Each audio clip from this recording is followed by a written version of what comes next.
I'll show you, in my opinion, the vehicle that outperformed on price or value or estimate. That's true. That's the best way to put it, is estimate. And I'm showing you, I'm going to take you over there now and show you it now. It's the Rover SD1 3500 manual Rover, which is a lovely, lovely, lovely car. But I was a little bit surprised that it achieved what it did. I think it made something like 13,200. I'd have expected it to make somewhere close to 10 up that way because of the exceptional condition, mileage and such like, and the fact that it was, I think it was one owner up until fairly recently. But 13.2 I thought was top money-ish really, but you're only still talking about top quality Granada money. So just come and have a look, I'll show you.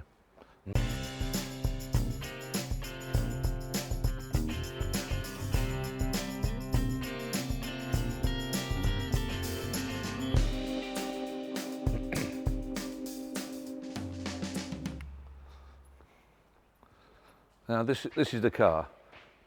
It's in absolutely beautiful condition. It's got alloys, upgraded wheels, which it shouldn't have, and I don't think that really does it any favours. I don't think that enhances the car at all. So I would be confident in saying that the next owner will change them back to the original wheels, I would think. But look how genuine the car is. Look at that. Beautiful condition, original factory paintwork, under the bonnet, in the door shuts, in the boot, but the whole car was resprayed under warranty when it was new. Now, British Leyland, call them what you like, they change their name every day, don't they? But, well, they did. Went through a period where the paint finish was of very poor quality, extremely poor. You know, it doled off, it fell off, mainly of these SD1s, predominantly Series 2 XJs. They were probably the worst. Daimlers and Jaguar XJ6s, sorry. They were probably the worst, but these weren't far behind.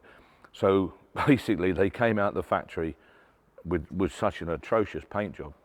Then the main dealers were instructed to repaint them or send them to a body shop and have them repainted under warranty before they were actually went out there and delivered.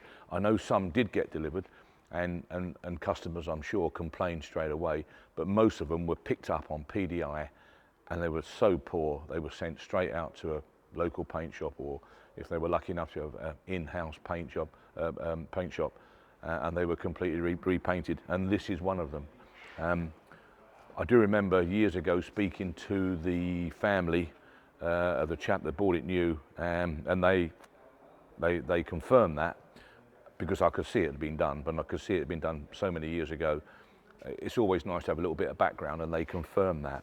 But the car itself is lovely. It really is absolutely lovely. I say it's a manual, 5-speed manual, ever so economical these. I ran these many, many years ago, both in auto and manual form.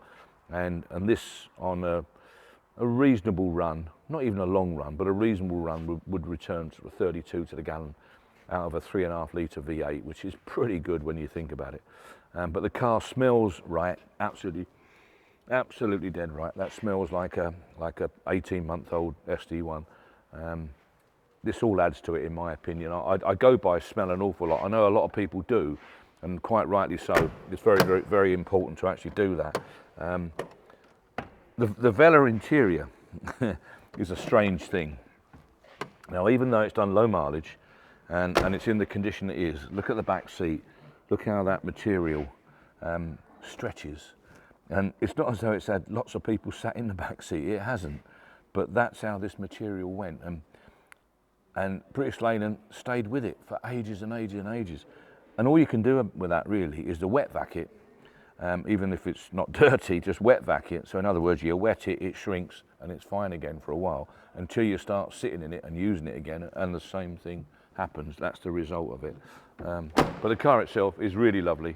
I like it ever so much. I can understand why 2 or 3 people were bidding some serious money on it, because it is going to want a bit of beating, I know, but it's not really the model that you associate with massive money. The one before, the P5, you know, 3.5 litre P5 coupe or saloon, yeah, of course you do associate that with big money, anywhere up to 20,000 quid if you like. But SD1s really have been sub 10 for more or less forever.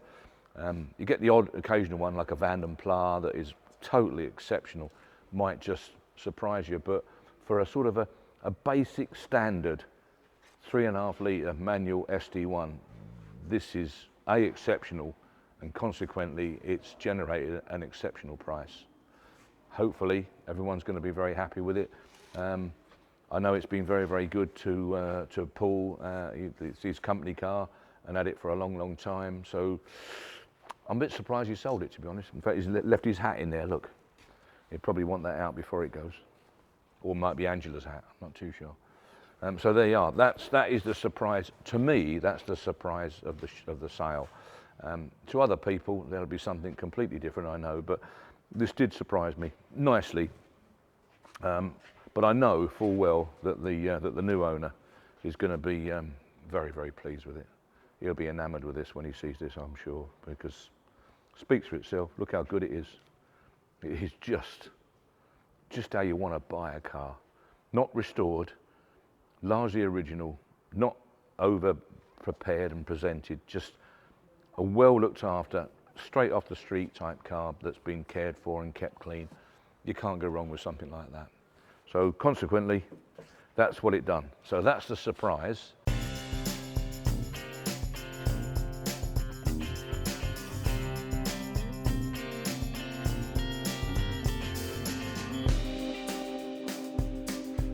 Yeah, well, there's one here I'll just show you now that exceeded its guide, but didn't exceed its value.